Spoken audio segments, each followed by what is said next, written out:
লক্ষ্মীপুরের সাব্বির হত্যা মামলার আসামি ঢাকায় আটক।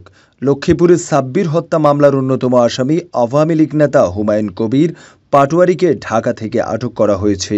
মঙ্গলবার ২০ আগস্ট রাতে রাজধানী ঢাকার বসুন্ধরা এলাকা থেকে শিক্ষার্থীরা তাকে আটক করে পুলিশের সোপর্দ করেন। তিনি বর্তমানে বসুন্ধরা ভাটরা থানায় হেফাজতে রয়েছেন। বুধবার ২১ আগস্ট বেলা ১১টার দিকে লক্ষ্মীপুর সদর মডেল থানার ভারপ্রাপ্ত কর্মকর্তা ওসি ইয়াসিন ফারুক মজুমদার গণমাধ্যমকে বিষয়টি নিশ্চিত করেন। তিনি বলেন, শিক্ষার্থীরা কবির পাটোয়ারীকে আটক করে আইনশৃঙ্খলা বাহিনীর হাতে সোপর্দ করেছে বলে ভাটরা থানা থেকে আমাদেরকে নিশ্চিত করেছে।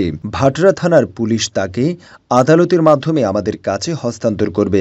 কবির পাটোয়ারী শিক্ষার্থী সাব্বির হত্যা ও পুলিশের উপর হামলার ঘটনায় করা মামলার আসামি। কবির পাটোয়ারী সদর উপজেলা আওয়ামী লীগের সভাপতি ও চর রুহিতা ইউনিয়ন পরিষদের চেয়ারম্যান। তিনি জেলা আওয়ামী লীগের সাধারণ সম্পাদক ও লক্ষ্মীপুর ২ রায়পুর সদরের আংশিক আসনের সাবেক সংসদ সদস্য নুরুদ্দিন চৌধুরী নয়নের মামা।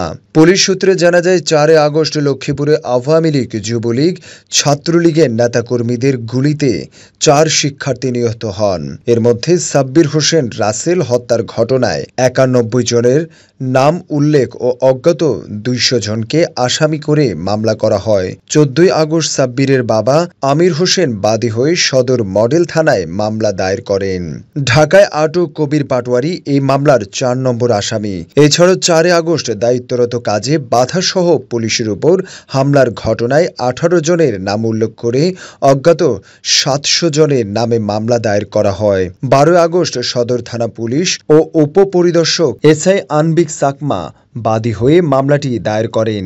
এ মামলায় ৫ নম্বর আসামি কবির পাটোয়ারী।